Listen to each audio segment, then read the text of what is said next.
Assalamualaikum warahmatullahi wabarakatuh. Hello, everyone. First of all, I would like to thank you for the opportunity given to us to be presenters in the international journal organized by Borobudur International Symposium 2024.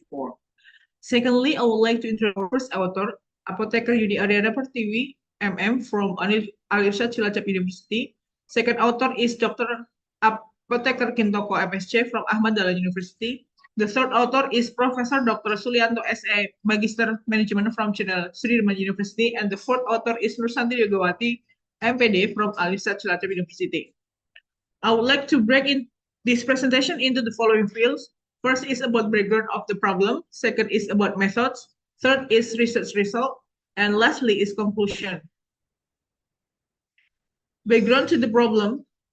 Small business of traditional medicine or usaha kecil obat tradisional, referred to as UKOT, is a business that makes all forms of traditional medicine preparation except tablets and effervescent dosage forms.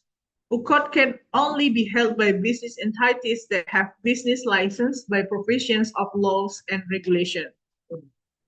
Phenomena that occurs in the traditional medicine business, namely the existence of brand counterfeiting, medicinal chemical jamu, lack of education for entrepreneurs and consumers of herbal medicine about the business and benefit of herbal medicine worker discipline.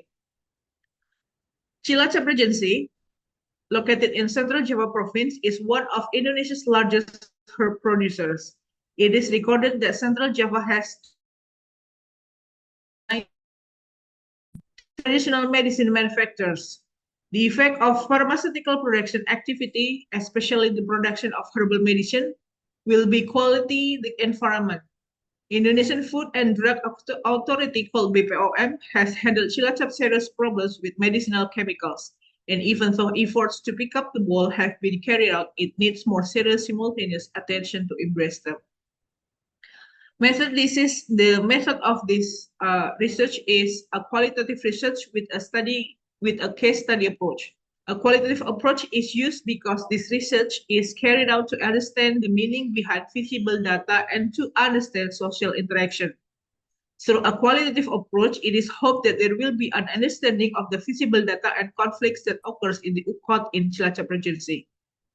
A case study, its main strength lies in the opportunity given to the researchers to examine the object of our research in depth in order to understand its totality. The participants in this study are workers in Cilacap Regency, inclusion and exclusion provision in determining participants.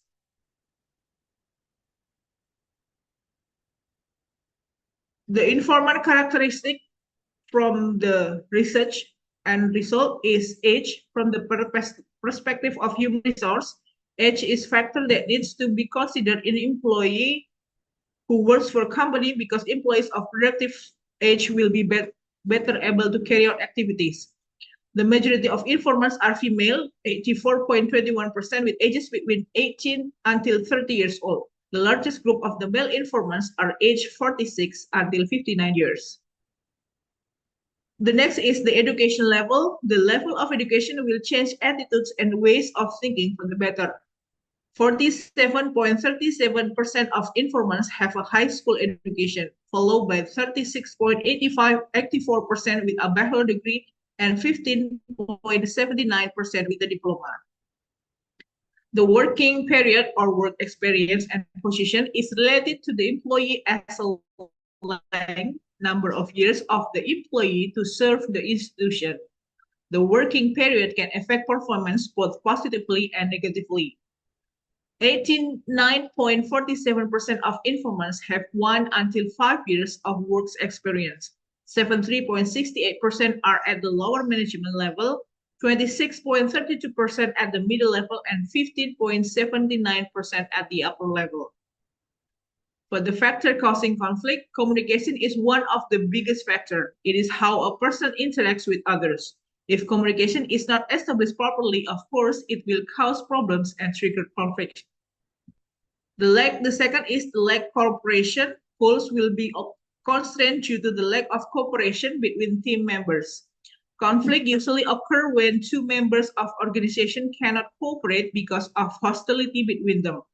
It is mean a destruction emotional conflict, or when the members of committee are unable to act because they cannot reach a consensus of the goals group. The third is different characteristic or difference in personal value. The cause of conflict in organization are individual differences, which include differences in stance and feelings. Conflicts between individuals in the same organization are often caused by personality differences. The fourth is role conflict. The factors that affect defining dual role conflict are time division, exposure to work stressor, job characteristics, social support from superiors and colleges, workplace characteristics. The fifth is perceptual conflict, that employee perception can differ from objective reality. In perception, there are differences in each employee regarding what is perceived, even though what is perceived is the same object. The sixth is the gap. The gap here is between the wage. The wage discrimination in the workplace can trigger interpersonal conflicts and lower work morale. Conflicts between work and family caused by low salaries can increase work stress and turnover intention. Impacts of conflict have two impacts. The first is the positive impact. Conflict can increase the effectiveness and efficiency of organizational goals. Conflict can also be lessened in formulating policies to prevent and resolve it in the future. Negative impact is unmanaged conflict can reduce productivity, reduce trust, impact communication flow, and cause moral problems in the organization. The communication is the main cause of conflict. So several solutions are needed to overcome communication problems that help resolve conflicts. From the conclusion, the result of the identification of the factor causing the conflict can be the basis in company or institution, especially in UKOT, in other districts, or the community in general, to be able to find solution with good mediation. Conflicts are beneficial if the existence of conflict is able to move all production factors in the organization. In this case, it has an impact on the work ethic of employees toward increasing work productivity. A positive impact will increase the effectiveness and efficiency of organizational goals. Conflict can have a positive influence on improving employee performance. Thank you. I think that's all I can share with you today. I hope that everything I have shared has improved your knowledge. If you have any question, please feel free to leave your comments below. Thank you for your time, and wassalamualaikum warahmatullahi wabarakatuh.